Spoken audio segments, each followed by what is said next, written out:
म्हणजे लवकर प्रसन्न होती, पण त्याच्यावर नुसतं पाणी वाचत तरी तो प्रसन्न होतो. आणि हे त्या मुलीला माहित होतं. आणि मग ती तिला काय जायला लागली, आवश्यक सारखा प्रकार मिळावा म्हणती सदाशिवा, आव म्हणती सदाशिवा.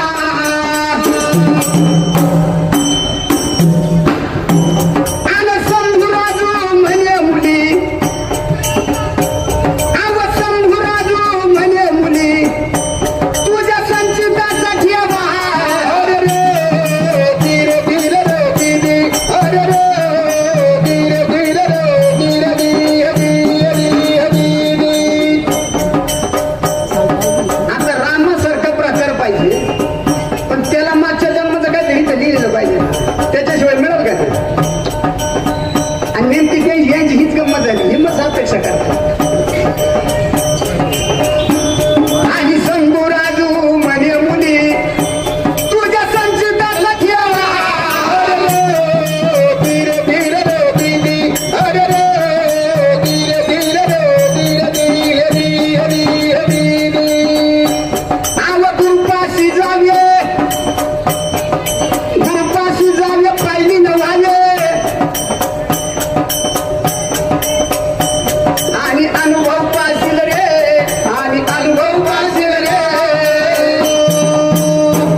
गती प्राप्त होईल. म्हणून कोणी म्हणतं का तुम्ही मायेचं नाम घ्या, मायेचं हे करा तुम्ही तरुण झाला. कुठं शास्त्रामध्ये आहे मला बघा. 3 गोष्टी अशा आहेत, 3 गोष्टी.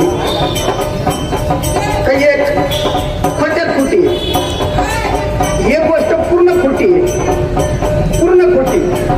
एक गोष्ट अर्ध खरी अर्धी खोटी आहे आणि एक गोष्ट खऱ्यातली खरी आहे. एक गोष्ट खऱ्यातली खरी आहे. आता मी जी गायलो तर जेवढं आपल्याला दिसतं, जेवढं आपण करतोय कमवतोय, याच्यापासून कमवतो किंवा याच्यापासून घालवतो. शरीर जर माणसाला मिळालं त्याला अनेक प्रकारच्या बुद्ध्या आहेत, त्याला बुद्ध्या अनेक प्रकारच्या आहेत. तो डुबूनही जाऊ शकतो आणि तो कितीतरी पिढ्या उंचाई नेऊ शकतो.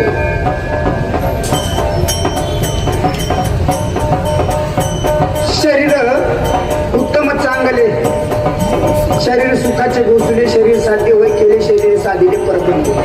बरोबर आहे. तसं का जेवढं दिसतंय ना महाराज पूर्ण नाशवाने खोट्यातलं खोटं आहे, हे खोट्यातलं खोटं आहे. आणि हा जो देह भगवंतानं दिलाय आपल्याला, मग आता विष्णू हे पदात सांगितलंय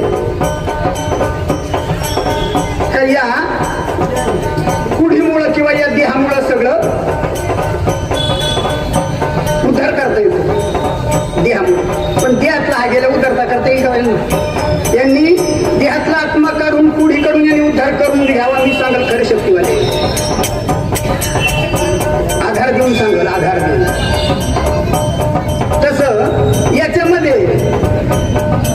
याच्यातून तो अर्धा निघाला का, ज्याला आपण आत्मा म्हणतो, हे फेकून द्यायचंय.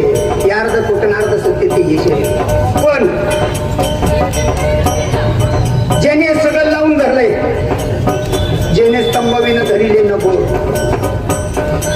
जेने स्तंभाविनं धरिले नभ, पृथ्वी धरली स्तंभाविनं, तो जानके तुझा वल्लभ काय एक करून शिके. तो पंढरपुरातला जो आहे किंवा ज्याचा आपण नाव घेतो परमात्मा आहे,